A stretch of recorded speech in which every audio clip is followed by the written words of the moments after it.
இங்கே 1399 எடுத்துங்க பாட்டு. பேஜ் வந்து 300, பாடல் வந்து 1399. மனிதனுடைய மனதுக்கு வந்து மனம் வந்து என்ன வெளி? அஞ்ஞான வெளி. ஸோ அஞ்ஞான வெளியில வந்து ஞான கருத்துகள் வந்து உதிக்குமா? ஞான கருத்துக்கள் வந்து உதிக்காது. நம்ம உள்ளுக்கு என்ன போடுறோமோ அதுதான் அங்கே இருக்கும். உதிக்கிறது வந்து அந்த வெளிக்கு உள்ள தன்மை கிடையாது. அப்போ ஒருத்தவங்களுக்கு வந்து ஞானம் உதிக்குதுன்னா அப்போ என்ன வெளியா இருக்குது? இந்த வெளி இல்லை அப்படின்னு தெரியுது. இந்த வெளிக்கு ஞானம் உதிக்காது. அது பிளாங்க் பேப்பர் மாதிரி, நம்ம என்ன எழுதுறோமோ அதுதான் அதில் இருக்கும். அப்போ ஞானங்கள் உதிக்குதுன்னாக்கா அது எங்கேருந்து வருது? அந்த ஞானங்கள் எந்த வெளிகள் இருக்கும்? ஒவ்வொரு வெளிகளுக்கும் இந்த அஞ்ஞான வெளியை தவிர்த்து பிரம்மவெளி, விஷ்ணு வெளியிலலாம் என்ன இருக்கும்? அது அதனால மொத்தமா இதெல்லாம் என்ன சொல்லுவாங்கன்னாக்கா ஞான வெளிகள் சொல்லுவாங்க. அந்த ஞான வெளிகள்லயே மௌன வெளி 7 வெளி இருக்கு. பராபரையிலிருந்து கீழே வந்தீங்கன்னா மௌன வெளி 7 வெளிகள் இருக்கு. அப்ப அதனுடைய ஞானம் இன்னும் கூடுதலாக இருக்கும். அது அப்ப ஒருத்தவங்களுக்கு வந்து எடுத்த எடுப்பிலே ஒரு கருத்துகள் வந்து விளங்குமா? இந்த அஞ்ஞான வெளியிலேருந்து நம்ம ஒரு எதை படித்தாலும் அது உடனே விளங்குமா அப்படின்னா அது வந்து விளங்காது. அப்போ ஒரு கருத்து வந்து நமக்கு விளங்கணும். அது திருக்குறளாக இருக்கட்டும், திருமந்திரமாக இருக்கட்டும், குரானாக இருக்கட்டும், பைபிளாக இருக்கட்டும், அருளாளர்கள் எழுதப்பட்ட எந்த நூலாக இருக்கட்டும், நமக்கு அவங்க என்ன நோக்கத்தோடு அதை எழுதுனாங்க, என்ன கருத்தோடு நமக்கு வந்து அதை சொல்லியிருக்கிறாங்க அப்படின்னு நமக்கு தெரியணுன்னாக்க நிச்சயமாக நமக்கு வந்து அது கண்டுபிடிக்க முடியாது. ஏன்னா நம்ம எங்கே இருக்கிறோன்னா அஞ்ஞான வெளியில் இருக்கிறோம். அப்போ உண்மையிலே நமக்கு அது விளங்கணும் அப்படின்னா எப்படி விளங்குறது? எப்படி விளங்கி கொள்றது? நமக்கு தெரியுத எழுதும் போது அவங்க ஒரு திருமந்திரம் எடுத்துக்கோம், பராபரையில் எடுத்துக்கோம், எழுதியிருக்கிறாங்க. அந்த நிலையிலிருந்து எழுதுறாங்க. அந்த நிலையிலிருந்து ஞானத்தை நமக்கு எழுத்து வடிவம் கொடுக்குறாங்க. இப்போ 6ஆம் திருமுறை எடுத்துக்கொள்வோம். 6ஆம் திருமுறை அதுக்கும் மேலே ஒரு யாருமே காணாத, யாருமே செல்ல முடியாத ஒரு வெளிகளில் இருந்து அந்த 6ஆம் திருமுறையோடைய ஞானத்தை வந்து வள்ளல் பெருமான் எழுத்து வடிவம் கொடுத்து நமக்கு கொடுத்துட்டார். ஆஃப்கோர்ஸ் அது யார் படித்தாலும் அவங்களுக்கு வந்து தெரியுமானா அது தெரிந்து கொள்ள முடியாது. அப்போ எப்படி தான் தெரிந்து கொள்வது அப்படின்னாக்க பெருமான் என்ன சொல்கிறாரு அப்படின்னு கேட்டீங்கன்னாக்க, இறைவனை வந்து கருத்தில் வைத்து நீங்கள் வந்து வணங்க கற்றுக்கொள்ளுங்கன்றார். எங்கே வச்சு வணங்க சொல்கிறாரு? கருத்தில் வைத்து வணங்க சொல்கிறாரு. பட்டினத்தார் என்ன சொல்கிறாருன்னா, 8த்துக்கு 16 கோணமும் முளைத்தோங்கும் ஜோதியை மூடர்கள்லாம் தன் கக்கத்தில் வைப்பால் கருத்தில் வையார்னு சொல்கிறாரு. எல்லாம் புறத்தில் தான் வைப்பாங்க, கருத்தில் வைக்க மாட்டாங்க அப்படின்றார். அப்போ கருத்தில் வைத்து பூஜை செய்வது என்பது ஒரு விசேஷமான ஒரு பூஜை. அது வள்ளல் பெருமானா கருத்தில் வைத்து பூஜை செய்யுங்கன்னு நம்மளுடைய இந்த உபதேச விண்ணப்பத்தில் வந்து இருக்குது. சத்திய பெரு விண்ணப்பம் இருக்கு இல்லையா, அந்த விண்ணப்பத்தில் வந்து பார்த்தீங்கன்னா நம்ம ஏற்கனவே அது படிச்சிருக்கிறோம். அது வந்து சொல்லியிருப்பார், அது கருத்தில் வைத்து நீங்கள் பூஜை செஞ்சீங்கன்னா அருப்பெருஞ்சோதி அது கருத்தின் கண் வெளிப்படும்னுவார். உங்கள் கருத்திலிருந்தே அது உங்களுக்கு வெளிப்படுத்தும்னு சொல்லுவார். அதுபோல் ஒரு அருப்பெருஞ்சோதியை நம்ம வந்து அனுதினமும் பூஜை செய்து ஜீவகாருண்யமாக நம்ம இருந்தோம்னு சொன்னோம்னாக்க கண்டிப்பாக அந்த கருத்தில் வந்து அது விளங்கி கொள்ள முடியும். இப்போ லா ஆஃப் அட்ராக்ஷன் ஆங்கிலத்தில் சொல்லுவாங்க. நீங்கள் எந்த ஸ்பேஸை, எந்த கடவுளை நீங்கள் வந்து வணங்குறீங்களோ அந்த கடவுளுடைய அனுக்கிரகம் உங்களுக்கு கிடைச்சுனாக்கா உங்கள் கருத்திலிருந்து அது வெளிப்படும். இப்போ ஒரு குறி சொல்லணும்னா கூட ஒரு தெய்வத்தை நீங்கள் நினச்சிங்கன்னா அந்த தெய்வம் உங்கள் கருத்திலிருந்து அது வந்து உங்களுக்கு சொல்லும். நம்ம நிறைய அந்த நியூஸ் கொடுக்குற சாமிங்கெல்லாம் பார்த்துருக்கணும் இல்லையா, அதெல்லாம் அப்படி தான் செயல்படுது. அதுபோல் ஒரு உயர்ந்த ஞானத்தை நம்ம வந்து புரிந்து கொள்ளணும் அப்படின்னாக்க நீங்கள் அந்த ஞானத்துக்கு யார் அதிபதியோ கட்டாயம் அவங்கள நீங்கள் வணங்கியே ஆகணும், மதித்தே ஆகணும், பணிந்து ஆகணும். அப்படி பணிந்து நம்ம வழிபட கருத்தில் வைத்து பூஜை செய்ய என்ன செய்யும் அப்படின்ற இந்த பாடலில் பெருமான் சொல்றாரு. கருதாமல் கருதும் ஓர் கருத்தினுட் கருத்தேனர். முதல்ல தெரியுமா? முதல்ல கருதுவீங்களா? கருத முடியாது. முதல்ல கருத்து இருக்குமா? இருக்காது. ஆனால் நீங்கள் வணங்கிக்கிட்டே இருந்தீங்கன்னா என்ன செய்யும்? அந்த கருத்து உங்களுடைய கருத்தில் வெளிப்படும். இந்த விளக்கம் கருத்து என்பது இது விளக்கம்னு கூட நம்ம எடுத்துக்கொள்ளலாம். அகத்தில் விளங்குகின்ற ஒரு விளக்கம் இருக்கு, புறத்தில் விளங்குகின்ற ஒரு விளக்கம் இருக்கு. ஏன்னா அகம் புறம், புறம்னா மனம். இப்போ மனதிலிருந்து விளங்குகின்ற ஒரு விளக்கங்கள் இருக்குது, ஆன்மாவிலிருந்து கிடைக்கின்ற ஒரு விளக்கம் இருக்கு. எந்த பாடல்ல இருக்குது? வள்ளலார் இதை குறிப்பிட்டு கொடுத்திருக்கிறார். 407வது பாடலை போய் பாருங்க. ரிஃபர் பண்ணுங்க. 407ல போய் பாருங்க.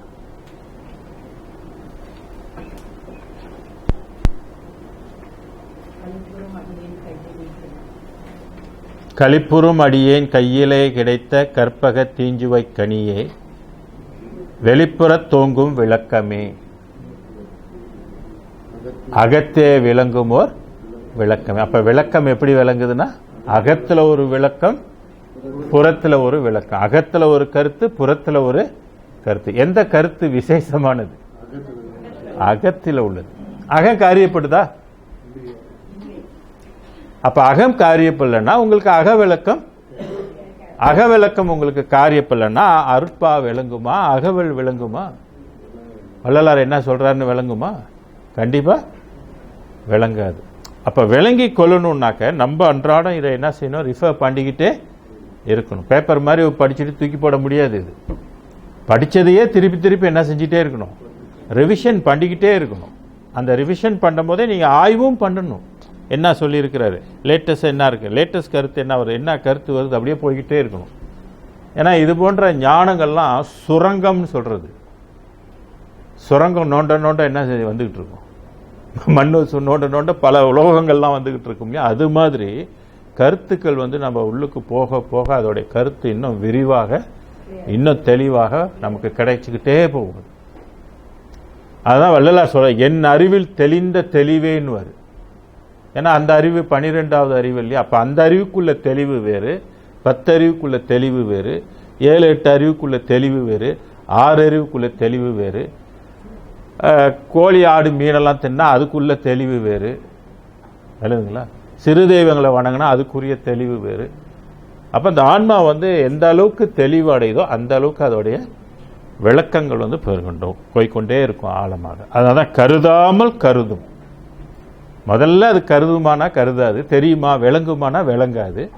ஆனால் நீங்கள் அதையே நோண்டிக்கிட்டே இருந்தீங்கன்னா, நானும் படிச்சுக்கிட்டே இருந்தீங்கன்னா, சிந்திச்சுக்கிட்டே இருந்தீங்கன்னா கண்டிப்பாக விளங்கும். அப்படின்னா ஒரு பாடலை எத்தனை தடவை படிக்க வேண்டியது?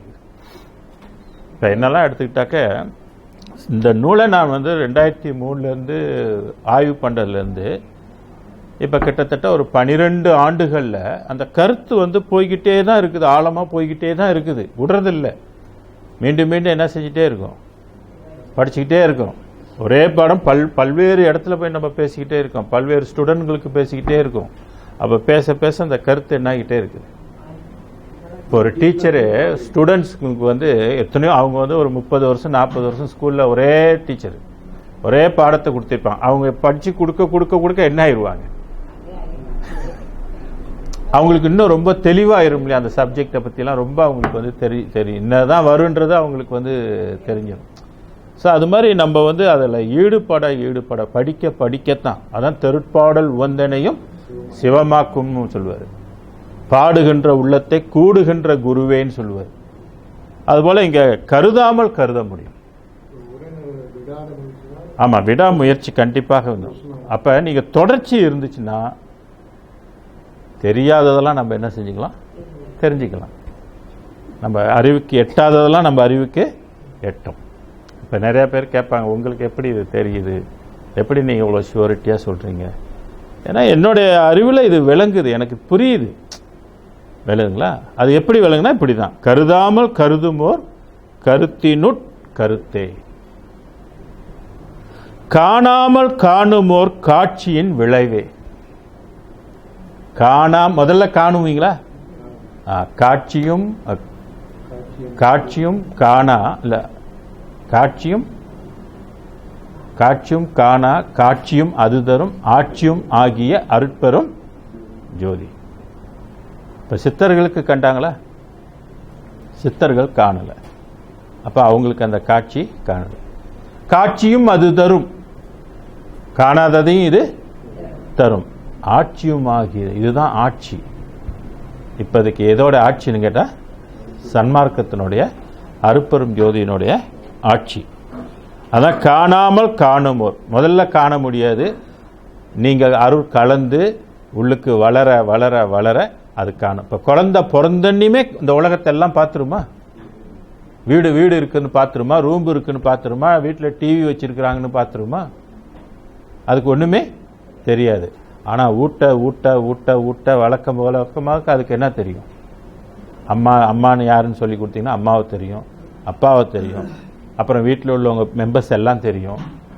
யாரும் வேற ஆள் வந்து கூப்பிட்டா போவாது இல்லைங்களா? ஸோ அப்போ அந்த மாதிரி தான் அது எப்படி தெரியுதுன்னாக்க வளர வளர தான் அது பின்னால் எல்லாமே அதுக்கு தெரியும். அதுபோல் நம்ம அந்த பெருவெளிக்குரியவங்களாக வளர வளர வளர முதல்ல இல்லை, காணறதுக்கு வழியே இல்லை. அப்புறம் பார்த்தா நீங்கள் அதை பார்ப்பீங்க. இப்படி தான் வள்ளலார் வந்து அந்த உலகத்தை கண்டார். அதுவும் எப்போ காண்றாரு? பிறந்தனே கண்டுட்டாரா? 9 வயசுல கண்டாரா? இல்லையே. அவருக்கு வந்து ஒரு குறிப்பிட்ட காலத்துக்கு பிற்பாடு தான் பெருமான் வந்து இப்போ தான் இந்த உலகத்தையே இப்படி ஒரு உலகம் இருக்குது அப்படின்னு சொல்லி தான் இந்த 6ஆம் திருமுறையை நமக்கு கொடுத்துருக்காரு. அது வரைக்கும் அந்த முழுமையான அந்த உலகத்தை அவர் பார்க்கவே இல்லை. இந்த என்னோட அறிவு இப்போ தான் கடந்திருக்குன்னு சொல்லுவார் பாருங்க, அந்த காலகட்டம் தான் அவர் அந்த உண்மை வெளியை காணுகின்றார். ஆக காணாமல் காணுமோர் காட்சியின் விளைவே. இப்படி கண்டதுனால என்ன ஆச்சு? மற்றதெல்லாம் என்ன ஆச்சு? எதுல சொல்றாரு? கண்டதெல்லாம் அனித்தியமே, கேட்டதெல்லாம் பழுது, கற்றதெல்லாம் பொய்யின்ட்டு. கற்றது எல்லாம் பொய்யின்ட்டு அவர் ஒண்டி தான் சொல்ல முடியும். எல்லாமே பொய்யின்றது அவர் தான். மகனே நூல் அனைத்தும் ஜாலம்னாரு. அது ஏன் பொய்யின்றாரு? அது வேற கேள்வி, அது வேற விஷயம், வேற ஆய்வு. ஆனால் அவர் என்ன சொல்லிட்டாரு? எல்லாமே ஜாலம்ட்டார். இப்படி தான் அது கருதா காணாமல் காணுமோர் காட்சியின் விளைவு. எருதாக திரிந்தேனுக்கு. எருதுன்னா என்னது? எரும மாடு இல்லையா? எரும மாடு மாதிரி திரிந்த நான் எனக்கு இகபரம் அளித்தே, இகத்தையும் பரலோகத்தையும் அளித்தே இரவாத வரமும் தந்த அருளிய ஒளியே. இரவாத வரம், ரொம்ப ரொம்ப தரமான ஒரு வாழ்வு இது. எக்காலத்திலும் இது எக்காலத்திலும் அழியாத ஒரு வரமும் தந்து அருளிய ஒளி.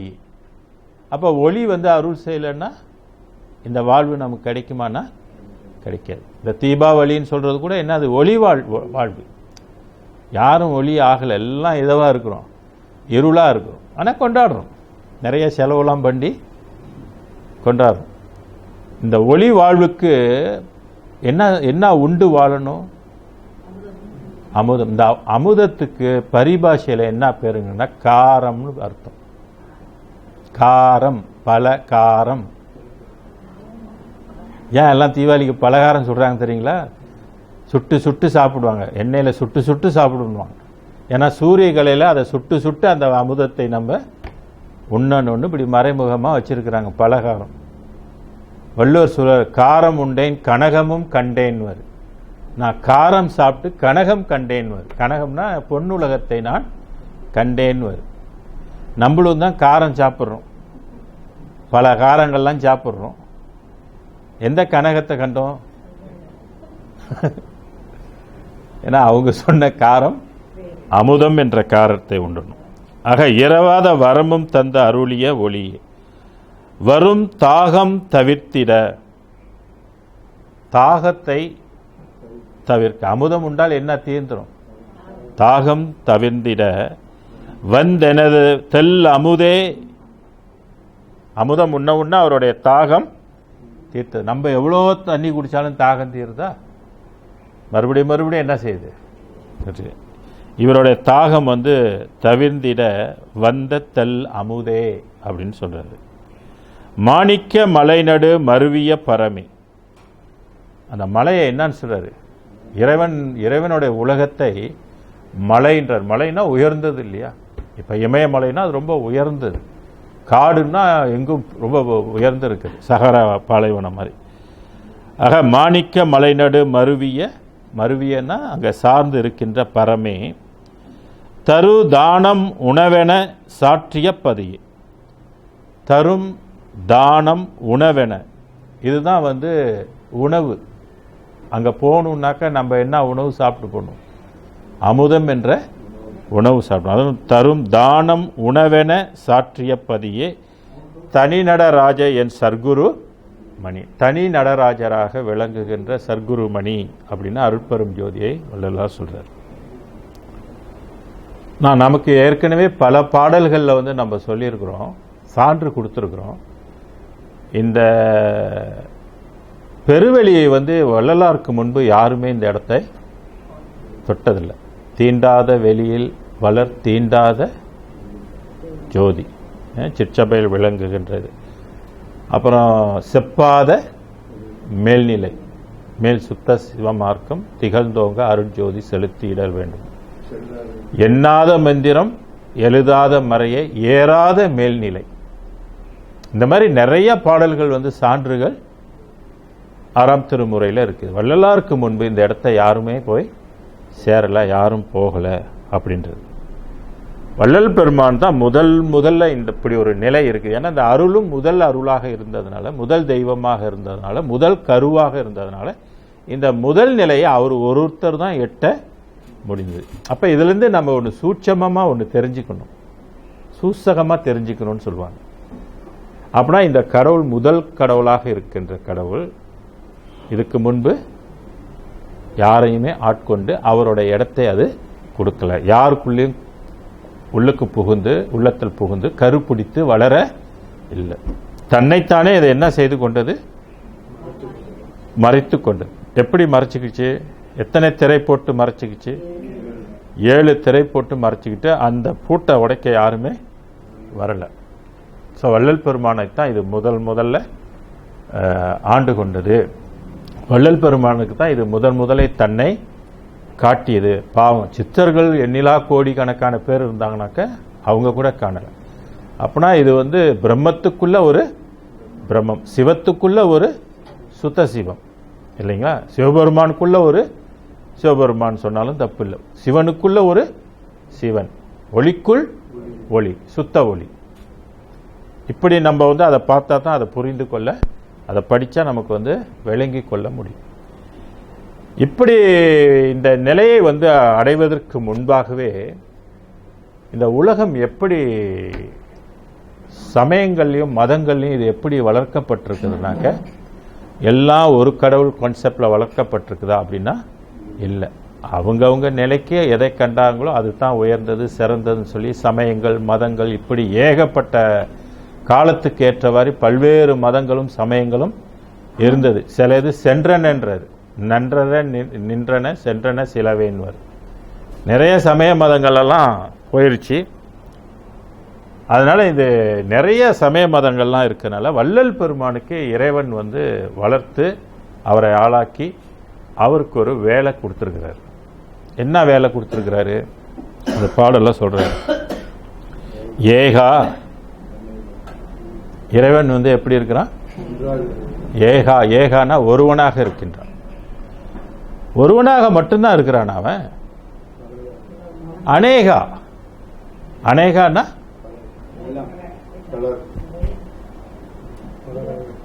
ஒன்றாகவும் இருக்கிறான், அதே நேரத்தில் அவன் பலவாகவும் இருக்கிறான். ஏகா அநேகா என்று ஏத்திடும் மறைக்கே. இறைவனை வந்து நிறைய மறைகள், இப்போ இந்து மறைகள் கூட ஒன்றுன்னு சொல்லுது, ஆனால் ஒன்றோட அது நிப்பாட்டுதானா? இல்லை. அதுவும் ஏகா அநேகான்னு வச்சிருக்குது.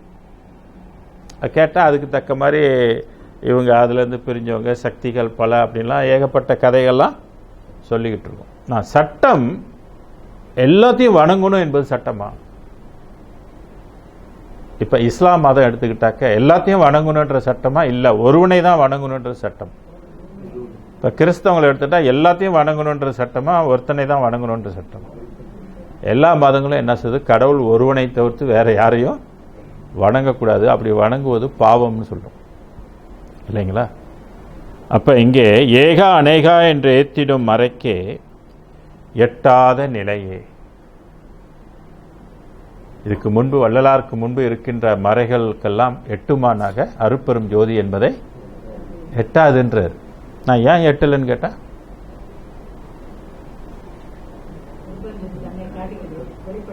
ஏன்னா அருட்பெரும் ஜோதி அறியறதுக்கு எத்தனை அறிவு வேணும்?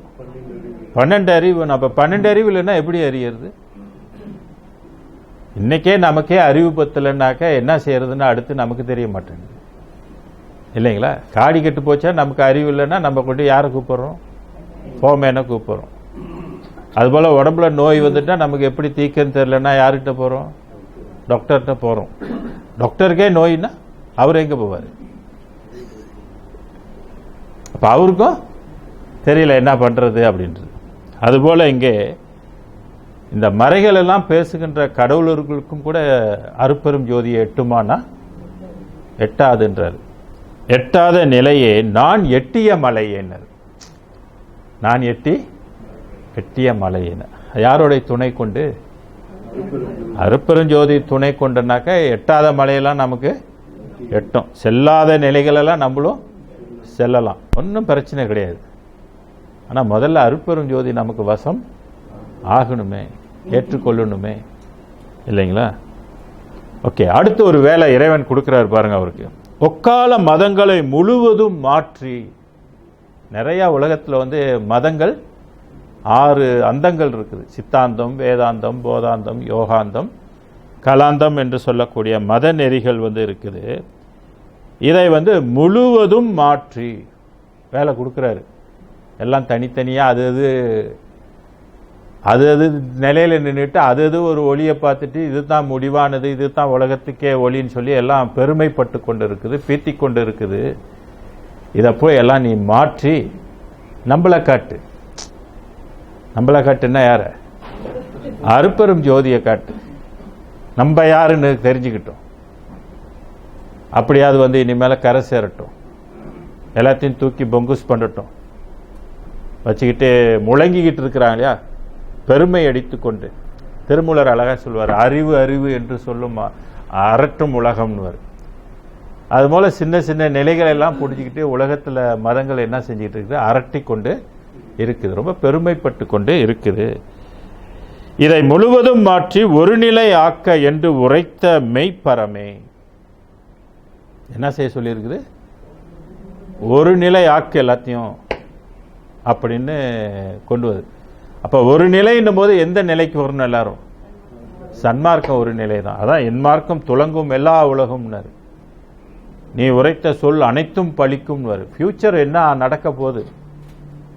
இன்னைக்கு வேணுமா சில பேருக்கு தெரியாம இருக்கலாம், அல்லது புரியாம இருக்கலாம், படிக்காம இருக்கலாம். ஆனா எதிர்காலம் இப்படியே இருக்கும் என்று நம்ப முடியாது. நிச்சயமா ஒரு பெரிய திருப்பு முனை இருக்குது.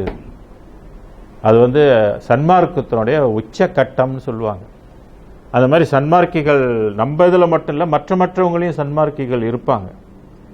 அப்போ அவங்கெல்லாம் எதை வலியுறுத்துவாங்கனாக்கா இந்த ஒளியை தான் வலியுறுத்துவாங்க. அப்போ தான் மதங்கள் எல்லாம் இனிமேல் நம்ம இதில் பிடிச்சிருந்து புரோஜனம் இல்லை, நம்ம மாறிக்கணும் அப்படின்றது அந்த காலகட்டத்தில் அவங்க அறிவுக்கு அது விளங்கும்.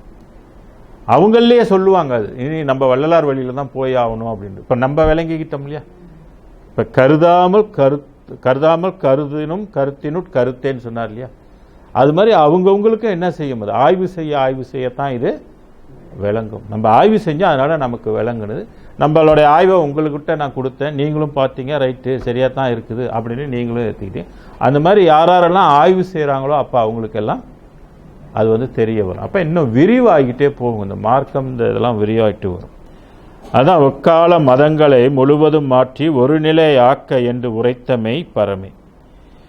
காதல் உடையவருக்கு இருநிதி அளித்தே. யாரெல்லாம் அருட்பெரும் ஜோதி மேல காதல் இருக்கின்றதோ, காதல்னா அன்பு, லவ். இறைவன்பால் யார் யாருக்கெல்லாம் அன்பு உடையவருக்கோ அவங்களுக்கு சங்க நிதி பத்ம நிதின்னு சொல்கிறது, இரு நிதிகளும் அளித்தே இன்புற புரிகின்ற இயல்புடைய இறையே. இயல்பு, அதோடைய தன்மை. யாரெல்லாம் அது மேலே அன்பு வைக்கின்றார்களோ அவங்களுக்கு வந்து என்ன கொடுக்கும்னாக்க, அவங்களுக்கு வந்து நிதியை கொடுக்கும். அருள் என்ற நிதியை வந்து கொடுக்கும். எல்லா நிதிகளும் அவங்களுக்கு வந்து கொடுக்கும். அது சாகாத வரம் தந்திங்க என்னை காத்த அரசே. வள்ளல் பெருமானுக்குள்ள கலந்து வள்ளல் பெருமானை உருவாக்கி என்ன வரம் தந்திருக்குது? சாகாத வரம். மற்றவங்களுக்கெல்லாம் ஒரு காலகட்டத்தில் அழிந்து போகின்ற வரம். அதனால தான் இதோட வரம் எக்காலத்திலும் அழிந்து போகாது, இதோடைய சுகம் எக்காலத்திலும் குறைந்து போகாது. இல்லைங்களா? இதோடைய நிலை என்றைக்குமே தரம் கெட்டும் போகாது. அதான் சாகாத வரம் தந்து இங்கு என்னை காத்த அரசே. அப்போ காக்கும் கடவுள் வேறு, இங்கே அருட்பெருஞ்சோதி காக்குது. இது உயர்நிலையில் உள்ள காப்பாக இருக்குது, அது கீழ்நிலையில் உள்ள காப்பாக இருக்குது. விளங்குங்களா? இப்போ உலக நடையில் இருக்கும்போது நமக்கு யார் காப்பாக இருக்கிறாங்க? பெற்றோர் காப்பாக இருக்கிறாங்க, அல்லது கணவன் மனைவிக்கு காப்பாக இருக்கிறாங்க, இல்லை உற்றார் உறவினர்கள் வந்து காப்பாக இருக்கிறாங்க. வேற என்னென்னலாம் காப்பாக இருக்குது? நாடுன்னு எடுத்துக்கிட்டாக்க அரசு வந்து நமக்கு காப்பாக இருக்குது, போலீஸ் வந்து காப்பாக இருக்குது. நான் இதெல்லாம் வந்து கால நேரத்துக்கு தக்க மாதிரி என்ன ஆயிரும்? போயிடும், நிலை இல்லாமல் போயிடும். நித்தியமாக எப்பொழுதும் காக்குகின்ற கடவுள் யாருன்னு கேட்டிங்கனாக்கா அருட்பெரும் ஜோதி. அதை தான் இங்கே சொல்லும் போதே எனக்கு வந்து காத்த அரசே, எப்பொழுதும் காத்து இருக்கும், இவரை காப்பாற்றி கொண்டு இருக்கக்கூடிய தனி நடராஜ என் சர்க்குரு மணியே. இது தனி நடராஜராக, நடராஜன் சொன்னாலே இது ஒரு மைக்ரோ இயக்கம். அந்த இயக்கத்துக்குள்ளே எல்லா ப்ரோக்ராமும் செட் பண்ணி இருக்குது. அது புதுசாக ஒன்றும் செட் பண்ணுறதுக்கு ஒன்றுமே இல்லை. அது இயங்குனுச்சுனாக்கா அது உடனே பரவெளி கடந்து பராபர வெளியும் கடந்து போகின்ற ஒரு வாழ்வை நம்ம மனிதகுலம் பெற்றுக்கொள்ளலாம். வள்ளலாரை எப்படி பெற்றுக்கொண்டாரோ, வள்ளலார் எல்லாம் தெரிஞ்ச நான்ன்றாரு, எனக்கு ஒன்றுமே தெரியாதுன்றாரு. அப்போ இதுலேருந்து என்ன தெரியும்னா ஒரு இயக்கம். இது நிறைய பாடல்கள் வந்து பெருமான் இந்த இயக்கத்தை பற்றி நிறைய சொல்லியிருக்கிறார். அது ஒரு நாளைக்கு நம்ம அந்த நடம் என்றதை மட்டும் குறிப்பாக எடுத்து ஆய்வு செய்வோம். இப்போ செய்கிற மாதிரியே செய்வோம். அப்போ பாருங்கள் அதுக்குள்ளே என்னென்ன விஷயத்தை வந்து பெருமான் வந்து அது சொல்லியிருக்கிறார். அதுக்குள்ள அவரே வியக்கிறார் அந்த நடனத்தை. அதான் அந்த நடனத்தை போற்றுவேன்றார். நமக்கு அந்த பராபரை காலத்தில் வந்து அவங்களும் அந்த நடனம் தான் சொல்லியிருக்கிறாங்க, ஆனால் அது விரிவாக இவ்வளோ யாரும் சொல்லலை. அதனால் புறத்தில் வச்சு என்ன பண்ணிகிட்டு இருக்கிறோம்? புற பூஜை பண்ணிகிட்டு இருக்கோம். அகத்தில் அதை எப்படி நம்ம வசப்படுத்துறது அப்படின்றது தெரியல. சித்தர்களுக்கு மட்டும்தான் தெரிஞ்சுது. அதுதான் அந்த அந்த வசப்படுத்துகின்ற பூஜை வந்து மிக மிக ரகசியமான பூஜை. பூசையிலே வெகு கோடி பூசை உண்டு, புகழான மந்திரமோ கோடா கோடி. பூசையிலே வெகு நுணுக்கம் அறிய மாட்டான். பூசையிலே அது ரொம்ப நுணுக்கமான ஒரு பூஜை. பூரணமாம் வளலையல்லோ வாம பூசைன்னு. வாமம்னா காற்று. காற்றை வந்து வசப்படுத்துகின்ற, காற்றை கொண்டு வசப்படுத்துகின்ற ஒரு அருளியல் மார்க்கம். அதுதான் சைவ சித்தாந்தத்தில் இந்த பிரணயாமம் வந்து ரொம்ப ரொம்ப முக்கியம். ஆனால் சன்மார்க்கத்துக்கு வந்து அது தேவைப்படாது, அது தூக்கி எறிஞ்சிருந்து வர வள்ளலார். இங்கே வந்து ஜீவகாருண்யம் வந்து ரொம்ப ரொம்ப முக்கியம்.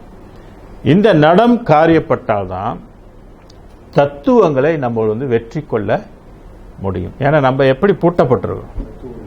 தத்துவங்கள் 36 தத்துவம். ஆன்ம தத்துவம் 24, வித்யா தத்துவம் 7, சிவ தத்துவம் 5, மொத்தம் 36. உடம்பு 60 தத்துவம். இது ரெண்டும் சேர்ந்துச்சுன்னா ஆக்சிஜன் இயக்கிக்கிட்டு இருக்குது 96 தத்துவம். இதனோட எக்ஸ்டென்ஷன் வந்து 4,48,500 தத்துவம். இவ்வளோ தத்துவம் நீங்கள் எப்படி கடந்து போக போகிறீங்க? உங்களால் கடக்க முடியுமா? தத்துவத்தை யாராவது கடந்து போக முடியுமா? யாருனாலையும் தத்துவம் கடந்து போக முடியாது. இங்கே தத்துவ வெற்றி. அடுத்து என்ன பாடல் வந்து தத்துவ வெற்றி. தத்துவத்தை எப்படி வெற்றி கொண்டார் வள்ளல் பெருமான். அப்போ என்னென்ன தத்துவத்தை எல்லாம் அவர் வெற்றி கொண்டிருக்கிறாரு, நம்ம என்னென்ன தத்துவத்துக்குள்ளே இப்போ இருக்கிறோம், ஒவ்வொரு தத்துவமும் நம்மளை என்ன பண்ணிக்கிட்டு இருக்குது, எப்படி பண்ணிக்கிட்டு இருக்குது, எப்படி சிக்குண்டு இருக்கிறோம், இதெல்லாம் தெரிஞ்சுக்கிட்டாக்க கடவுள் துணை எவ்வளோ இம்பார்ட்டன்ட் என்பது நமக்கு தெரிஞ்சு போயிடும். ஆக 14:01 இந்த பாடலுக்கு போகிறதுக்கு முன்பே ஒரு சிக்கல் இருக்குது சமூகத்தில், சன்மார்க்கத்தில் இருக்குது. வள்ளலார் ஒரு பாடல் எழுதியிருக்கிறார். நீங்கள் 469வது பாடலை போய் பாருங்களேன். இந்த தனி அருள்னு சொன்னால் இந்த பாடலை சொல்லி சொல்லியே அப்படியே வாயை அடைச்சி விட்டுருவாங்க. ஆமாம், வாழையடி வாழையென வந்த திருக்கூட்ட மரபினில் யான் ஒருவன் அன்றோ வகையறி ஏன் வரு. அதுக்கு பல மாதிரி விளக்கம் கொடுக்கலாம். அதை வாழையடி வாழையாக வந்த திருக்கூட்ட மரபினில் யான் ஒருவன் அன்றோ. அப்படின்னா என்ன சொல்றாங்க, இது வாழையடி வாழையாக வள்ளலார் அந்த மரபுல வந்தவர் தான், அப்புறம் ஏன் வள்ளலாரை பிரிக்கிறீங்க அப்படின்னு கேட்கறதுக்கும் ஒரு வழி இருக்கு. இன்னொரு வகையில் வாழையடி வாழ வந்த திரு மரபுல நான் ஒருவன் அன்றோ, நான் ஒருவன் தானே வேறாக இருக்கிறேன், விளங்குங்களா? இப்படியும் பார்க்கலாம். அதான் அவங்கவுங்களுடைய அந்த கருத்துக்கு எப்படி அது எட்டுதோ அப்படி அதுக்கு தகுந்த மாதிரி அவங்க நினைப்பாங்க. வள்ளலார் வாழையடி வாழையாக வந்தவர் ஏன் நீங்கள் அவரை பிரிக்கிறீங்க அப்படின்னு கொள்வார். அவர் சொல்றாரு, ஆமா வாழையடியாக வந்தன் தான், நான் ஒருவன் அன்றோ, வேற, நான் அவங்க மாதிரி இல்லையே, நான் வேறையாக இருக்கிறேன் அப்படின்றது அப்படி ஒரு பொருள் இருக்குது. தனி ஒருவனாக நான் இருக்கிறேன் அப்படின்னு. அப்ப அந்த பாடலை படிச்சுட்டு நிறைய பேர் என்ன சொல்றாங்க, இல்லை இது எல்லாம் ஒன்று தான். வள்ளலாரே சொல்லியிருக்காரு, நான் வாழையடி வாழையாக வந்த திருக்கூட்ட மரபினில் யான் ஒருவன் அன்றோ அப்படின்றாரு. அப்பனா அந்த கூட்டத்தில் இவர் ஒரு ஆளு. புரியுதுங்களா? நான் அந்த உடைக்கணும்னா, அந்த கருத்தை உடைக்கணும்னாக்க இந்த பாடல் அதுக்கு சான்றாக இருக்கும்னு நான் கருதுறேன். இதுல பாருங்க,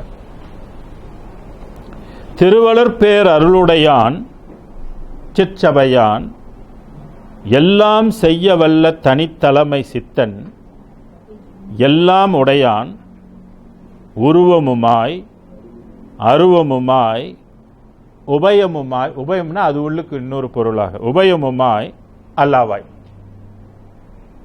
முதல்ல உருவம் சொன்னாரு, அருவம் சொன்னாரு, அப்புறம் அது உள்ளுக்கு ஒரு உருவமாகவும் அருவமாகவும் இருக்கிறாரு. கடைசியில் அதுவும் இல்லாத பொருளாக ஓங்கும் அருட்பெரும் ஜோதி ஒருவன் உண்டே, கடவுள் ஒருவன் உண்டே, அவன்தான் பெருமையினால் என ஈன்றான், நான் ஒருவன் தானே பிள்ளை அவன் பிள்ளை. அந்த பாடலை உடைக்கிறதுக்கு அப்ப அந்த இடத்துல அது பெருமாள் அதை சொல்லியிருப்பாரா? வாழையடி வாழையாக வந்த திருக்கூட்டத்தில் மரவனாக்கா அது சொல்லியிருப்பாரா? நான் அந்த வர்க்கத்தில் வந்தவன் சொல்லியிருப்பாரா? நான் ஒருவன் அன்றோ, நான் ஒருவன் தான், அதுலேருந்து வேறுபட்டவன் தானே அது சொல்ற பொருளாக இருக்கும். ஏன்னா இந்த பாடல் என்ன சொல்ற, நான் ஒருவன் அன்றோ. அப்ப அருட்பெருஞ்சோதி ஈன்ற ஒரே பிள்ளை யாரு? வள்ளலார் ஒருவர் தானே. அப்ப நான் ஒருவன் அன்றோ, நீ தான் என்னை ஈன்ற, வேற யாரும் என்னை ஈன்றல. இப்ப பராபரை எடுத்துக்கிட்டாங்க, எவ்வளவு பேரை ஈன்று இருக்கிறது, எண்ணிலா கோடிக்கணக்கான பேர். இப்ப வள்ளல் பெருமானை ஈன்றது ஒரே கடவுள் யாருன்னு கேட்டீங்கன்னா அருட்பெரும் ஜோதி. திருப்பியும் பாருங்க, திருவளர் பேர் அருளுடையான் சிற்சபையான். ஏற்கனவே நம்ம சிற்சபையில் விளங்குகின்ற தெய்வம், அதே தெய்வம். சிற்சபையான் எல்லாம் செய்ய வல்ல தனி தலைமை சித்தன், எல்லாம் செய்ய வல்ல தனி தலைமையாக இருக்கின்ற சித்தன், எல்லாம் உடையான், அதுகிட்ட ஆல் இன் ஒன், எல்லாம் உடையதாக இருக்கின்றது. உருவமுமாய், என்ன உருவம்? ஒளி உருவமாய். அருவமுமாய், கண்ணுக்கு தெரியுமா? தெரியாது. உபயமுமாய், ஒளிக்குள் ஒளியாய். அல்லாவாய், அதுவும் அல்லாதாவதாக. ஓங்கும் அருட்பெரும் ஜோதி ஒருவன் உண்டே, அவன்தான் பெருமையினால் என ஈன்றான். அப்போ இதுலேருந்து என்ன, அவரையே ஈன்று தான் கொண்டு போயிருக்கு, பெத்து கொண்டு போயிருக்குதாங்க. இப்போ எப்படி நம்ம இந்த உலகத்தில் வந்தோம்? அப்பா ஒரு ஆள் வேணும், அம்மா ஒரு ஆள் வேணும். அப்போ தான் நம்ம இந்த உலகத்துக்குள்ளே வர முடியும்.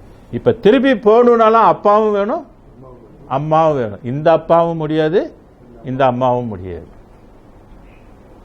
அப்போ யார் வேணும்? அப்பா அம்மாவா யார் இருக்கிறாங்க? அருப்பஞ்சு தாயாகி தந்தையுமாய் தாங்குகின்ற தெய்வம். அப்போ எப்படி போகிறதுன்னு தெரியுதுல்ல இப்போ வேணுங்களா? அப்போ அது நம்மளை என்ன செய்யணும்? கூட்டிகிட்டு போகணும். எங்கேயாச்சும் கூட்டிகிட்டு போக முடியாது. எங்கே கூட்டிகிட்டு போகணும்? பெருவெளிக்கு கூட்டிகிட்டு போனாக்கா அந்த கடவுள் தான் நம்மளை கூட்டிகிட்டு போகணும். கூட்டிகிட்டு போகணும்னா நம்மளோட என்ன செய்யணும்?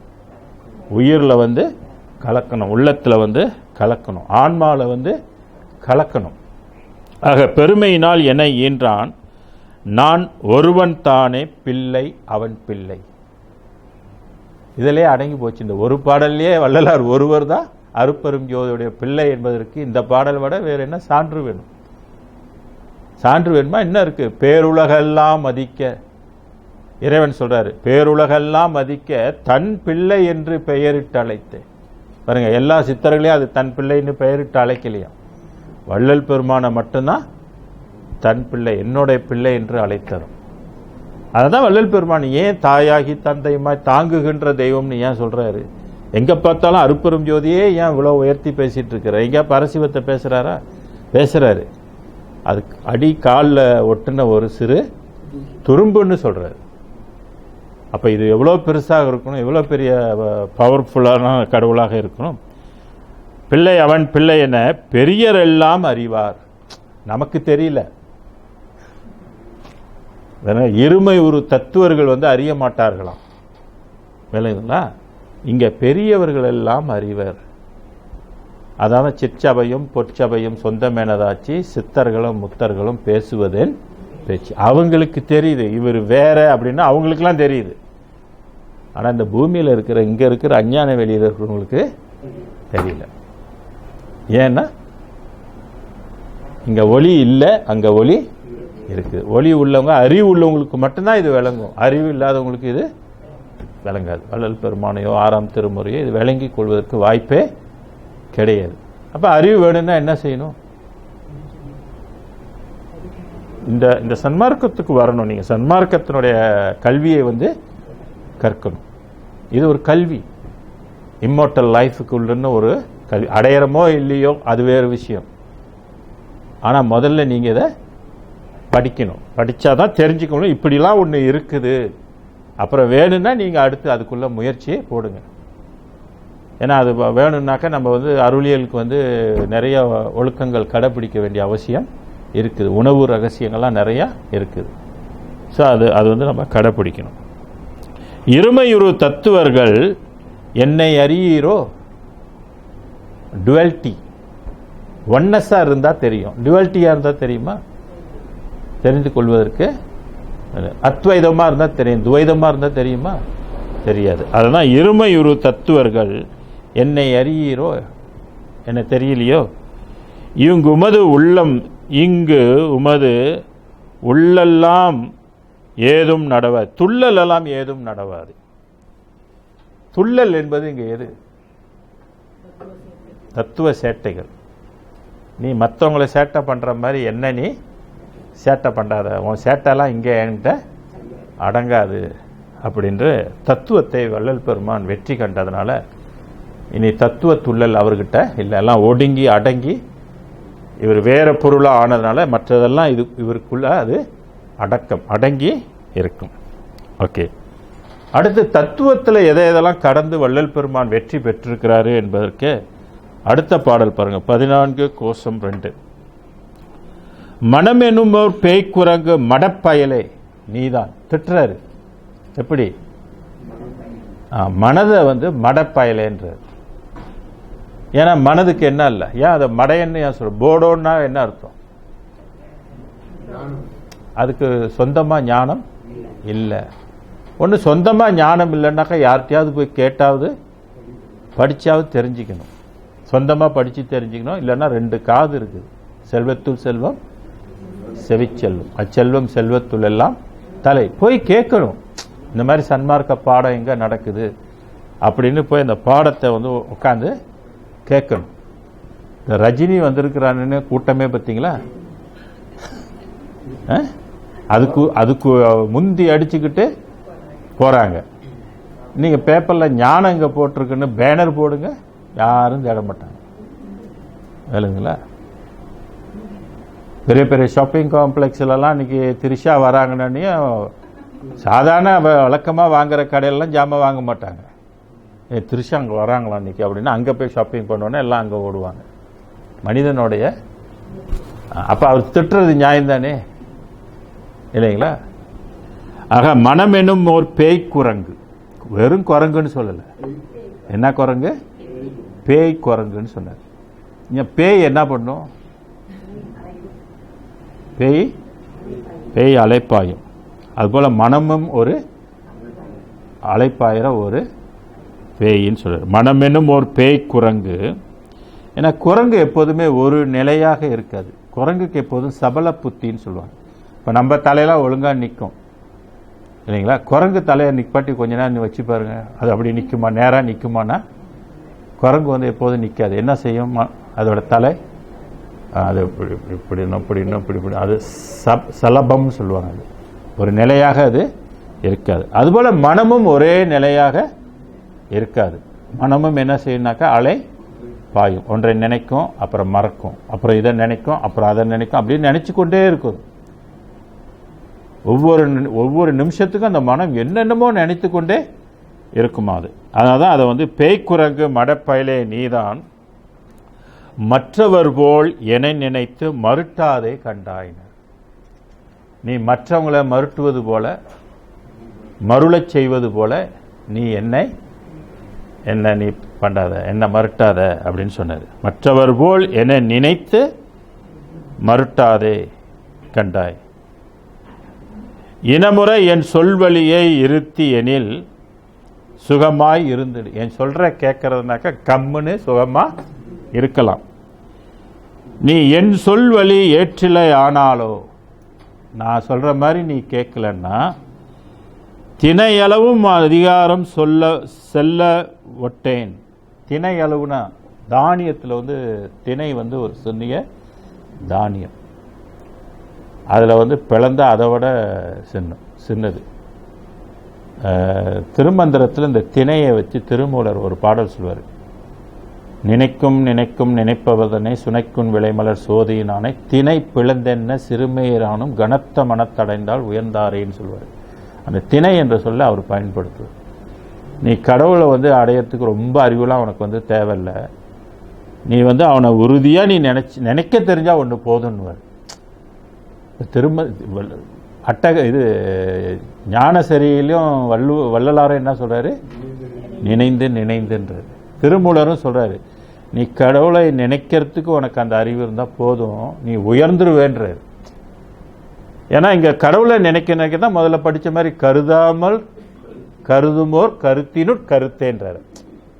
அப்ப கடவுளை நினைச்சா, கடவுள் விரும்பினா கடவுளோட அறிவுகள்லாம் உனக்கு என்ன செஞ்சிருவாரு? கொடுத்துருவாரு. முடிஞ்சு போச்சு, அவ்வளவுதான். நீ வேற எங்கேயும் படிக்க வேண்டிய அவசியம் இல்லை.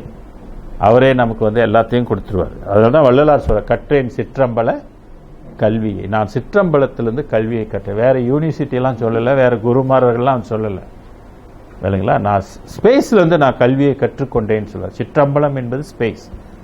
அப்போ ஸ்பேஸில் என்ன இருக்குன்னாக்கா நிறைய ஞானம் அங்கே தான் இருக்குது. பெரிய லைப்ரரி அங்கே இருக்குது, இல்லைங்களா? எல்லா பாஸ்ட் ப்ரெசன்ட் ஃபியூச்சர் எல்லாமே ஸ்பேஸில் தான் இருக்குது. அப்போ அந்த இடத்துல அவர் சொல்வார், சுனைக்கும் விளைமறு சோதியின் ஆணை, பிரம்மதேவன் மேல் நான் ஆணையிட்டு சொல்கின்றேன், நீ எந்த வினாடி என்னை நினைக்கின்றாயோ அந்த வினாடி நான் உன்னை நினைப்பேன். திருமூலர் சொல்றாரு, நீ எப்ப என்ன நினைக்கிறியோ நானும் உன்னை நினைப்பேன். இப்ப நம்ம அருப்பெருஞ்சோதியை நினைச்சா அருப்பெருஞ்சோதி நம்மளை நினைக்குமா? வள்ளலார் சொல்றாரு, அப்பா என்று ஒரு கால் அழைக்கின்றேன் மகனே என்கின்றார். உடனே அந்த செகண்டனே அப்ப இருக்காரு தானே, இல்லைங்களா? அந்த பக்குவம் வரும்பொழுது இதை வந்து கெடுக்கும். அதனால இங்க என்ன சொல்றாரு, இனமுறை என் சொல்வழியே இருத்தியனில் சுகமாய் இருந்திடு. என் வழி நான் சொல்கிற மாதிரி நீ கேட்டு இருக்கிறனாக்க கம்முன்னு நீ இருந்துக்கலாம், பிரச்சனை இல்லை. என் வழி ஏற்றிலை ஆனாலோ, நீ என் சொல் கேட்காம உன் சொல்படி நான் நடக்கணும்னு நீ நினைச்சேன்னு சொன்னால், தினையளவும் உன் அதிகாரம் செல்ல ஒட்டேன். உன் அதிகாரத்தை நான் விட முடியாது. உலகம் சிரிக்க உன்னை அடக்கிடுவேன். என்ன துணிச்சல், என்ன ஒரு வேகம். திருவருளால் கணத்தே. சும்மா எதனால, யாருடைய பவர்னால? திருவருளால் கணம்னா ஒரு நொடியில் உன்னை நான் அடக்கி விடுவேன். அப்போ மனதை அடக்கிறதுக்கு எது கடிவாளமாக இருக்குது? அருட்பெரும் ஜோதி. இதைத்தான் அன்றைக்கே பிள்ளையார் கையில் அங்குசத்தை கொடுத்தாங்க. 5 புலன்களையும் அடக்கக்கூடியது எதுன்னு கேட்டீங்கன்னா அங்குசம்ன்றது. அதனால தான் விநாயகர்கிட்ட அங்குசம். அப்போ விநாயகர் என்பது என்ன பொருள்? பராபரை. பராபரை. அப்போ பராபரை என்ற வெளி, பராபரை என்ற ஒளி என்ன செய்யும்? புலனை அடக்கும். எல்லாம் கையில் கொடுத்துட்டு வச்சுட்டாங்க. அது ஸ்பேஸ்ன்னு சொல்லிட்டு போயிருக்கலாம், விளங்குங்களா? இப்போ அதை வசப்படுத்தலைனாக்கா நம்ம எத்தனை பூஜை செஞ்சாலும் கதைக்காகுமா? 5 புலன்கள் அடங்குமானாலும் அடங்காது. அதனால தினையளவும் உன் அதிகாரம் சொல்ல ஒட்டேன், உலகம் சிரிக்க உன்னை அடக்கிடுவேன், திருவருளால் கணத்தே. நனவில் என்னை அறியாயோ? நனவு நிலையில், கான்ஷியஸ் நிலையில் என்னை நீ அறியாதோ? யார் என இங்கிருந்தாய்? என்னை நீ யாருன்னு நினைச்சிட்டுங்க இருக்கிற? ஞான சபை தலைவனுக்கு நல்ல பிள்ளை நானே. நான் யாருன்னு கேட்டால் புயமாய் ஞான சபை தலைவனுக்கு நல்ல பிள்ளை நானே. நீ என்ன அடக்கிறது அப்படின்னா அந்த தத்துவத்தை என்ன செஞ்சாரு? மனம் என்ற தத்துவத்தை. ஏன்னா மனம் எத்தனை தத்துவம்? 36 தத்துவத்தை கடந்துடுறாரு. இப்போ அந்த மனதுக்குள்ள இன்னும் மற்ற தத்துவங்கள்லாம் இருக்கு இல்லையா? ஜெனரலாக நம்ம மனம்ன்றோம். மனம் 36 தத்துவம்.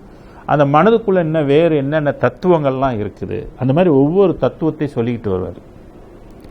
பன்முகம் சேர் மனம் என்னும் ஓர் பரியாச பயலே. பன்முகம்னா இது பல வகையில் என்ன செய்யும்? போய் மனம் போகக்கூடியது. ஒரு பரியாச பயலே. பரியாசனாக்க இலக்காரமாக நம்ம பரிசீலிக்கக்கூடியது. பயலே பதையாதே சிதையாதே, பார்க்கும் இடமெல்லாம் கொன்முகம் கொண்டு அடிக்கடி போய் குதியாது. மனம் எப்போது என்ன செய்யும்? தாவும் இது. அதனால பார்க்கும் இடமெல்லாம் கொன்முகம் கொண்டு அடிக்கடி போய் குதியாது. மனதை நம்மளால் அடக்கவும் முடியாது, மனம் அடங்கவும் அடங்காது. உலகத்தில் இருக்க மிருகத்தை கூட அடக்கலாம். யானை அவ்வளோ பலம் உள்ளது. சர்க்கஸில் பாருங்கள், அடக்கி இவன் சொல்கிற மாதிரி அது ஆடும். குரங்கு கூட பாருங்கள், இவன் சொல்கிற மாதிரி அது ஆடும். ஆனால் மனம் மட்டும் நாம் சொல்கிற மாதிரி ஆடாது. நாம் அது போக்கில் தான் ஆடுவோம். ஏன்னா அதுக்கு வலிமை என்ன? வலிமைன்னா 6 கோடி மாயா சக்திகள் கொண்டது. அப்போ கடவுள் பாருங்கள், மறைமுகமாக அதுக்கு எவ்வளோ பவரை கொடுத்துட்டு நமக்கு அறிவை கொஞ்சம் வச்சுட்டு நம்ம அதுக்கு கூட மல்லு கட்டிக்கிட்டு கடங்கன்னு வச்சுருக்குறாரு. நம்ம யோகா செஞ்சாலும் அடங்க மாட்டேன்னுது, பட்டினி கிடந்தாலும் அடங்க மாட்டேன்னுது, கோவிந்தா எத்தனை போட்டாலும் அடங்க மாட்டேன்னுது, கரையவும் மாட்டேன்னுது. அதை கரைக்கிற மாதிரி வச்சுருந்தாலும் பரவாயில்ல, ஏதாவது பண்ணலாம். அதை கரைக்கவும் முடியாமல் வச்சுருக்கிறார். முடிஞ்ச வரைக்கும் அவன் முயற்சி பண்ணிட்டு கடைசியில் அவன் நம்மக்கிட்ட வரட்டும். புரியுதுங்களா? எல்லாம் என்னென்ன மந்திரங்கள் நிறையா 7 கோடி மந்திரம் கொடுத்துருக்காரு. ஓது வேலைங்களா? பல யோகங்கள் கொடுத்துருக்காரு. எல்லாம் பண்டு கடைசியில் எல்லாம் முடியலையே. இதுக்கடையில் நமக்கு எத்தனை ஜென்மம் ஆயிரும் சொல்லுங்க? ஒரு ஜென்மத்தில் இவ்வளோ பண்ணி முடிக்க முடியுமா? நம்மளால முடியாது. கசந்து போயிடும், அழுத்து போயிடும். நமக்கு எல்லாம் முயற்சி செஞ்சு இது அழுத்து போயிடும். அதனால தான் வள்ளலார் என்ன செஞ்சாரு? நீ இப்படிலாம் போய் அழுத்து போவாத, உன் காலில் விழுந்து சொல்கிறேன்னு சொன்னார். கடவுள் எல்லாத்தையுமே பொய்யா ஆக்கி வச்சிருக்கிறாரு. உன் காலில் விழுந்து சொல்கிறேன், நீ சுத்த சிவத்தை பிடிச்சி கரை சேர்ந்துக்க. பழசு தொன்மை நினச்சி நீ உன் காலத்தையே வெயினா ஆக்கிறாத. சிற்றடியே உமது தாழ் வணங்கி சாற்றுகின்றேன், தயவினோடு கேட்பேன்னு சொன்னார். கேட்பாங்களா? நம்ம ஆள் கேட்பாங்களா? சரி. ஆக கொன்முகம் கொண்டு அடிக்கடி போய் குதியாதே, எனது குறிப்பின் வழி நின்றிடு. என்னுடைய குறிப்பு நான் என்ன சொல்கிறேனோ அது பிறகு நீ நின்றிடு. குதிப்பு நடவாது, உன்னோட குதிப்பு நடவாது. என் முனம் ஒரு புல் முனை மேல் இருந்த பனித்துளி நீ. இந்த வெளியை என்னன்னு சொல்றாரு? என் முனம் என்னுடைய, அது அவர் என்ன வெளி? அஞ்ஞான வெளி இல்லைங்களா? இது என்ன வெளி? சாரி, அது ஞான வெளி, இது அஞ்ஞான வெளி. இந்த வெளியை வச்சு கம்பேர் பண்ணும்போது இந்த வெளி எப்படிப்பட்டது அப்படின்றதுக்கு ஒரு சொந்தோ நமக்கு கொடுக்கிறாரு. எதை சொந்தோ கொடுக்கிறாரு? என் முனம் புன் முனை மேல் இருந்த பனித்துளி. புன் அப்படின்னா புல். புல்லில் பனி உழுவும் இல்லையா? அந்த பனி சேர்ந்து சேர்ந்து சேர்ந்து அந்த அந்த புல் முனையிலேருந்து ஒரு சின்ன சொட்டு உழுவுது இல்லையா? அது ஒரு ட்ராப்ஸு. அப்படி சொல்றாரு. அது என் முனம் என் முன்னுக்கு நீ ஒரு புல் முனை மேல் இருந்த பனி துளி நீ. விளங்குங்களா? இம்மெனும் முன் அடக்கிடுவேன். நக அவனை அவ்வளோ நான் சிம்பிளா அடக்கிடுவேன். என்னை அறியாயோ? எது கேட்குது? மேல்வெளியில் உள்ளது கேட்குது. என்னை நீ அறியாயோ? பின்முன் என நினையேல். பின்முன்னாக்க நீ பின்னாலையும் முன்னாலையும் நீ தடுமாறி நினைக்காத. பின்முன் என நினையேல்கான் சிற்றபையில் நடுக்கும் பெரிய தனி தலைவனுக்கு பெரிய பிள்ளை நானே. நான் யாரு? யாருக்கு பிள்ளை நான்? அது சொல்றாரு. பெரிய தனித்தலைவனுக்கு, எல்லாத்த விட பெரிய தலைவன். அருப்பெரும் ஜோதி ஆண்டவர் என்பது எல்லாத்துக்கும் பெரிய தலைவன். தலைவனுக்கும் தலைவனாக இருக்குது. ஏன்னா பராபரையே ஒரு தலைவன் தானே. அந்த தலைவனுக்கு, பெரிய தனி தலைவனுக்கு பெரிய பிள்ளை நானே. சில இடத்துல முதல் பிள்ளைன்னு சொல்லுவார், சில இடத்துல ஞான பிள்ளைன்னு சொல்லுவார், சில இடத்துல தனிப்பிள்ளை.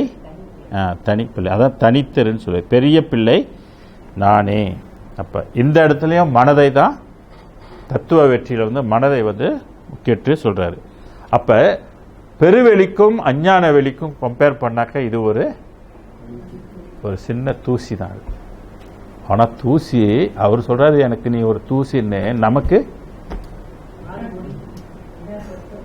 தூசின்னு சொல்ல முடியுமா? நம்ம சொல்லுங்க.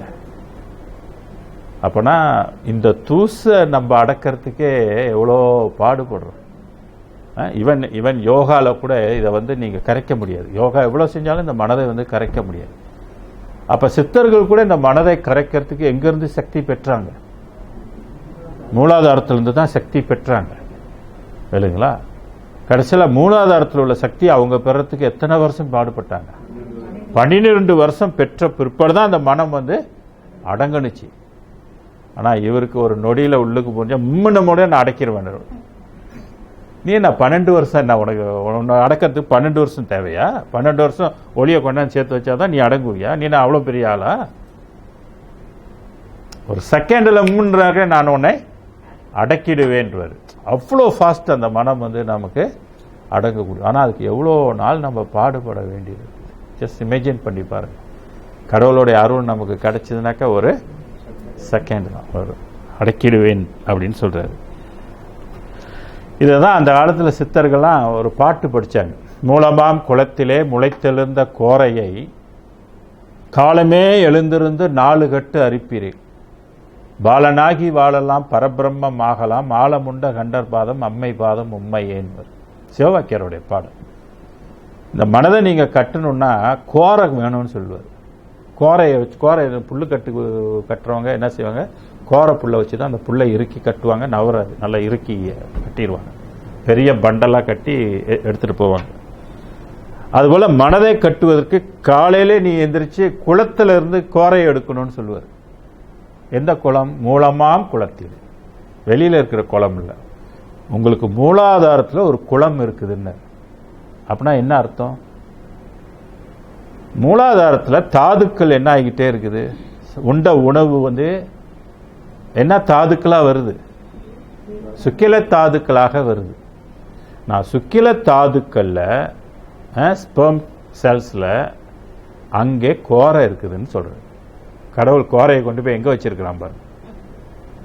மூலமாம் குளத்திலே முளைத்தெழுந்த கோரையை காலமே எழுந்திருந்து எப்போ அதை வசமாக்கணுமா, கோரை எப்போ இப்படி வெட்டணுமா, காலையில் விடிகாலையில் 4 மணிக்கு எந்திரிச்சு மூஞ்சி காலெலாம் சுத்தம் பண்ணிட்டு மலைஜலெல்லாம் கழிச்சிட்டு பத்மாசனத்தில் இட்டுட்டு இந்த மூச்சு காற்று டெக்னிக்கை பயன்படுத்தி அந்த கோரையை 4 கட்டு அறுத்தா போதும்னாரு. கூடெல்லாம் நீ அறுக்க முடியாது. ஒரு நாளைக்கு எத்தனை கட்டு? 4 கட்டு. காலமே எழுந்திருந்து 4 கட்டு அறுப்பில். இதுதான் 4 சாமிக்கெல்லாம் ஏன் 4 கை கொடுத்தாங்கன்னா இது இந்த 4 சொல்றதுக்கு தான் அதுக்கு 4 கை கொடுத்தாங்க. விளங்குங்களா? இந்த 4 பாகம் காற்று. இந்த காற்று நமக்கு வசமாகாத நஷ்டம் அடையுது. இந்த காற்று நமக்கு வசமானாதான் இந்த உடம்பு ஒளியாக மாறும். இந்த காற்று வசமானதான் கரு பிடிச்சி போக முடியும். இந்த காற்று இல்லைன்னாக்க ஒன்றும் செய்ய முடியாது. இதனால தான் காற்றுள்ள போது தூற்றிக்கொள் சொன்னாங்க. விளங்குங்களா? ஆக காலமே எழுந்திருந்து 4 கட்டு அறுப்பீர்கள். வசமாக்கினா என்ன ஆகலாம்? பாலனாகி வாழலாம். நம்ம எப்படி ஆயிடலாம்? பாலனாக வாழலாம். பாலம்னா என்றும் இளமையாக வாழலாம். பரபிரம்மம் ஆகலாம். அருப்பெருஞ்சோதி ஆகலான்னு சொல்லலை. அப்போ கூட என்னவாகலாம்? பரபிரம்மம் ஆகலாம். ஆழமுண்ட கண்டர் பாதம். விஷம் உண்டது யாரு? சிவன் இல்லையா? அவன் மேல் ஆணையிட்டு சொல்றேன், இது அவ்வளோ பெரிய சத்தியமான உண்மை. ஆழமுண்ட கண்டர் பாதம் அம்மை பாதம் உண்மையே. அந்த சிவசக்தி மேல் ஆணையிட்டு சொல்றேன், நீ இதை செஞ்சேன்னு சொன்னா கட்டாயம் நீ பரபிரம்மம் ஆயிடுவேன். நான் வள்ளலாறு என்ன சொல்றாரு? 5 சத்தியம் செய்ய புத்தி அஞ்சேல் சற்றுமை நெஞ்சமே சிற்பொது தந்தையார் நித்தியம் சேர்ந்த நெறியில் செலுத்தினார் இனி நீ நன் முத்தியும் ஞானமை சித்தியும் பெற்று முயங்கிடுவாய். சத்தியம் சத்தியம் சத்தியம் சத்தியம் சத்தியம். அவரும் ஆணையிட்டு ஒரு ஆணையிட்டு சொன்னாரு, இவரு 5 ஆணையிட்டு சொன்னார். இந்த அருள் மட்டும் உனக்கு வசமானா நீ அருட்பெரும் ஜோதி ஆயிடுவ, மரணமில்லா பெருவாழ்வு நீ பெறுவ அப்படின்பது அவர் சொல்லியிருக்கிறார்.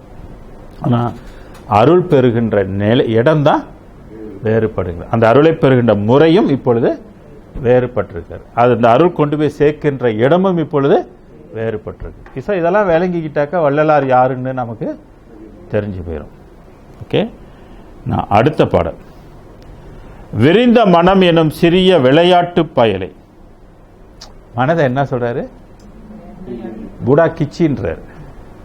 விளையாட்டு பயல்னாக்கா புடா கிச்சி தானே, சின்ன பையன் தானே. ஆக விரிந்த மனம் எனும் சிறிய விளையாட்டு பயல். சிறியனாலே சின்ன பையன் அர்த்தம். மனம் எப்பொழுதும் எப்படிப்பட்டனா விரிந்த, எங்கிட்டு உள்ளுக்கு விரிந்து போகுதா வெளியில விரிந்து போகுதா? ஏன்னா நம்ம எப்போதும் கண்ணை திறக்கிறோம். கண்ணை திறந்து தான் நம்ம எல்லாம் வேலை செய்யணும். அப்ப கண் திறக்கும் போது மனம் எங்க போகுதுன்னா மனம் வெளியில போகுது. இப்படி மனதை வெளியில விட்டு விட்டு விட்டு எவ்வளவு காலமா நம்ம இருக்கிறோம். அதான் கொஞ்ச நேரமாவது கண்ணை மூடி உள்ளுக்கு திருப்பணும்னு சொல்றது. உள்ளுக்கு பார்க்கணும். உள்ளுக்கு ஒரு உலகம் இருக்குது. உள்ளுக்குள்ள உலகம் போனா இப்படி போகுது உலகம். இப்படி போனாக்க ஒன்றும் தெரியாது. இப்ப புறத்துல தான் நம்ம இருக்கோம். ஏன்னா இந்த மனம் எப்போதும் புறத்துல போகும். இதை கடந்தாதான் உள் மனம் உள் உலகங்கள்லாம் நமக்கு தெரியும். இத்தனை உலகங்கள் இருக்கிறது நமக்கு தெரியும். அதான் விரிந்த மனம் என்னும் சிறிய விளையாட்டு பயலே விரிந்து விரிந்து அலையாதே. மேலும் மேலும் மேலும் மேலும் அலையாதே. வேற வழியும் நமக்கு இல்லை. ஏன்னா நம்ம கண்ணை திறந்து தான் அந்த உலகத்தில் வாழ்ந்தோம் ஆகணும். அப்போ கண் திறக்கிற போதெல்லாம் என்ன செய்யுது? வெளி உலகத்தில் வெளிமனமாக நமக்கு இயங்கும். உள் மனதுக்கு அங்கே போகிறதுக்கு வழி இல்லை. அதுதான் விரிந்து விரிந்து அலையாது. அதுதான் சில மதங்கள் எல்லாம் ஒரு நாளைக்கு 5 வேளை 6 வேளை இறைவனை அடிக்கடி நினைங்க நினைங்க நினைங்கன்னு சொல்லுது. ஏன்னா இந்த மனம் அடிக்கடி எங்க இருக்குதுன்னா வெளியில இருக்குது. வெளியே நோக்கிட்டே கொஞ்சம் விட்டுட்டோமா இது என்ன ஆயிரும்?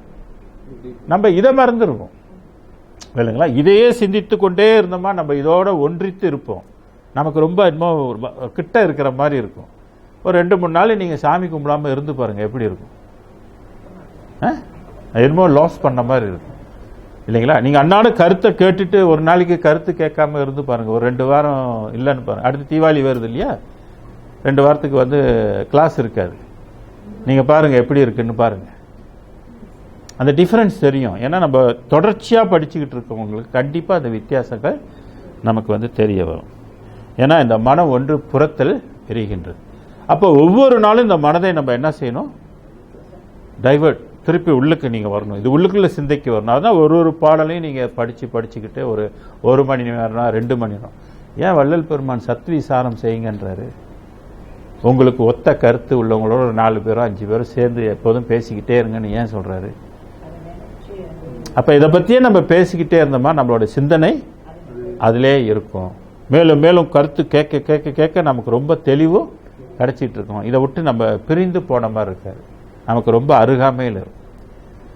ஒரு சித்தர் பாடுவார், தூரம் தூரம் என்று சொல்லுவார்கள் சோம்பர்கள். இது இந்த மாதிரி இது ரொம்ப கஷ்டம், அது வள்ளலாருக்கு ஒரு ஆளுக்கு தான் ஏன் முடியும், நமக்கெல்லாம் ஒன்றும் முடியாதுயா அப்படின்னு என்ன சொல்லுவாங்க? இது ரொம்ப கஷ்டம், ரொம்ப தூரம், இதெல்லாம் ரொம்ப நமக்கு இதெல்லாம் ரொம்ப தூரம் ஐயா, இதெல்லாம் கிட்ட வராது அப்படின்வாங்க. தூரம் தூரம் என்று சொல்லுவார்கள் சோம்பர்கள். தூரமும் நினைந்து நோக்க வல்லிரேன். தூரம் சொல்றியே, அதை நேரமும் நினைந்து நோக்க வல்லிலே தூரமும் தொடர்ந்து கூடலாகும். தூரம்ட்டு போயிடாத, நேரமும் நீ நினைந்திருக்க வழியிலே தூரமும் தொடர்ந்து கூடலாகுமே. சிவவாக்கியருடைய பாடல். அப்ப தொடர்ந்து நம்ம நினைச்சுக்கிட்டே இருந்தா என்ன பண்ண முடியும்? அது நமக்கு நெருங்கி. அப்ப இறைவனுடைய உலகத்துக்கும் நம்மளுடைய அஞ்ஞான உலகத்துக்கும் நெருக்கமா கொடுக்கறது எதுன்னு கேட்டீங்கன்னா நினைவு தான் உங்களை என்ன செய்யுதுன்னா லிங்க் பண்ணுது இல்லைங்களா? அப்ப நினைக்கிறது கூட நினைக்கலாம் இல்லையா? அதுதான் நினைந்து அப்புறம் தான் உணர முடியும். நினைவு இல்லைன்னா போச்சு. அப்படி பார்க்கும்போது மற்ற வழிபாடு அல்ல, நினைக்கிறது தான் வழிபாடு. அதுதான் இஸ்லாம் மதத்தில் பாருங்க, சூடம் இல்லை, சாம்பிராணி இல்லை, அபிஷேகம் இல்லை, ஆராதனை இல்லை, நைவேத்தியம் ஒன்றுமே இல்லை. மண்டி போட்டுட்டு கை காலெல்லாம் கழுவிட்டு உட்காந்து கடவுளை என்ன செய்யணும்? நினைக்கிறது. வள்ளலாரும் எப்படி கொண்டு வந்திருக்காரு? நினைக்கிறது தான் கொண்டு வந்திருக்காரு. திருமந்திரத்திலும் திருமூலரும் என்ன சொல்றது? நினைக்கிறத வந்து சொல்றது. அப்ப நினைவு என்பது ரொம்ப பவர்ஃபுல்லான ஒரு வெப்பன்.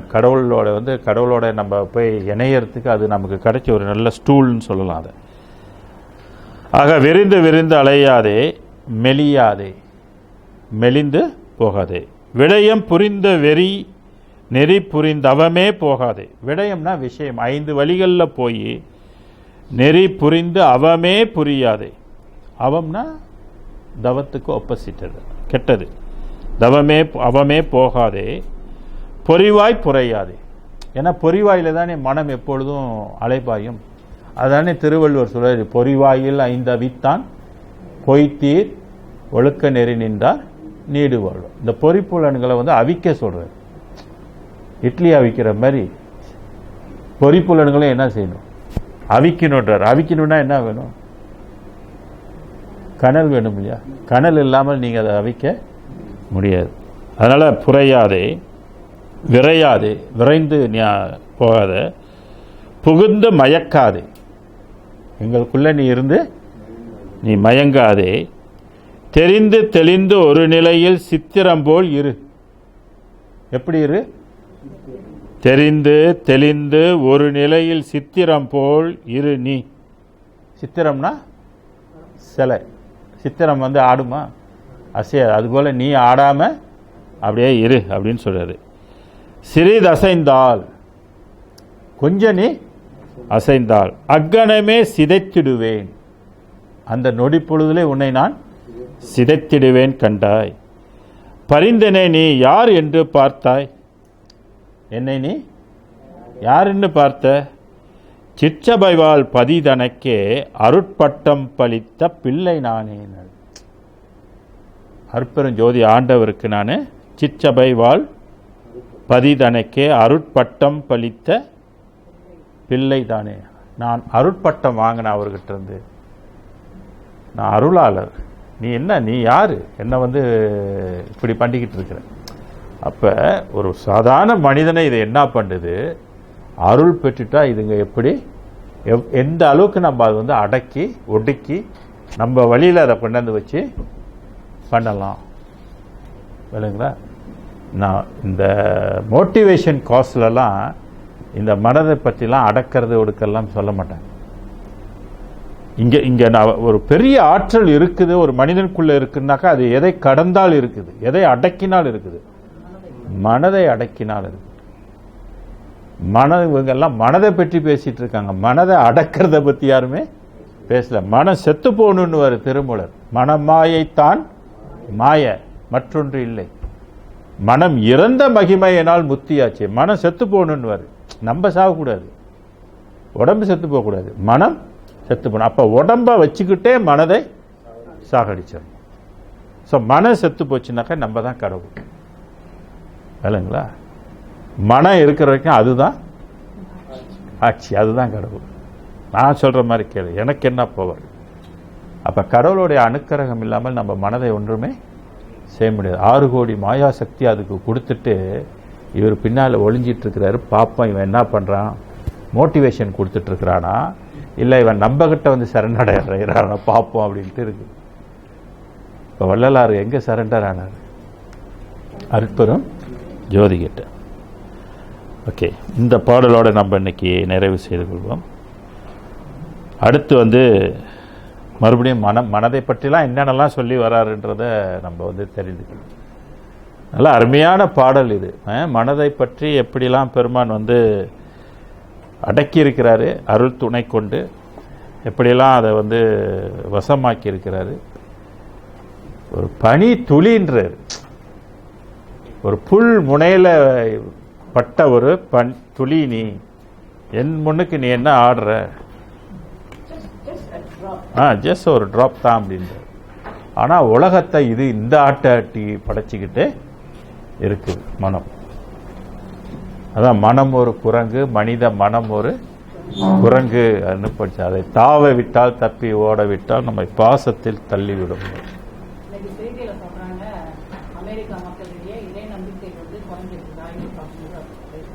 ஆமாம், பழமை குறையும், புதுமை ஒன்று வரும். புதுமை காலம் அதான் சொல்றாரு, ஒக்கால மதங்களை முதுவலும் மாற்றி ஒரு நிலை ஆக்க என்று உரைத்தமை சிவம் என்றார். அப்போ காலங்கள் மாறும்போது அவங்களுக்கு வேற ஒன்று தேவைப்படும். இது மதங்களெல்லாம் வச்சுட்டு இனி ஒன்றும் செய்ய முடியும். இப்போ இந்த அளவுக்கு தெரிஞ்சு போச்சுன்னா மக்கள் இந்த மனதை அடக்கிறது இந்த எனர்ஜி தான் அப்படின்னு தெரிஞ்சால் எல்லாம் எதை தேடுவாங்க? அருட்பெரும் ஜோதியை தேடுவாங்க. தெரியலன்னாக்கா இருக்கிறத பிடிச்சிட்டு உட்காந்துருக்க வேண்டியது. அருட்பெரும் ஜோதி அருட்பெரும் ஜோதி தனிப்பெரும் கருணை அருட்பெரும் ஜோதி திரு அருட்பிரகாச வள்ளலார் தெய்வ திருவடிகளே சரணம். சர்க்குருநாதா சர்க்குருநாதா, சன்மார்க்க சங்கம் தலைக்க அருள்தாதா, கொல்லா நெறியே கோலயமெல்லாம் ஓங்குக, எல்லா உயிர்களும் இன்புற்று வாழ்க, வள்ளல் மலரடி வாழ்க வாழ்க, வள்ளல் மலரடி வாழ்க வாழ்க.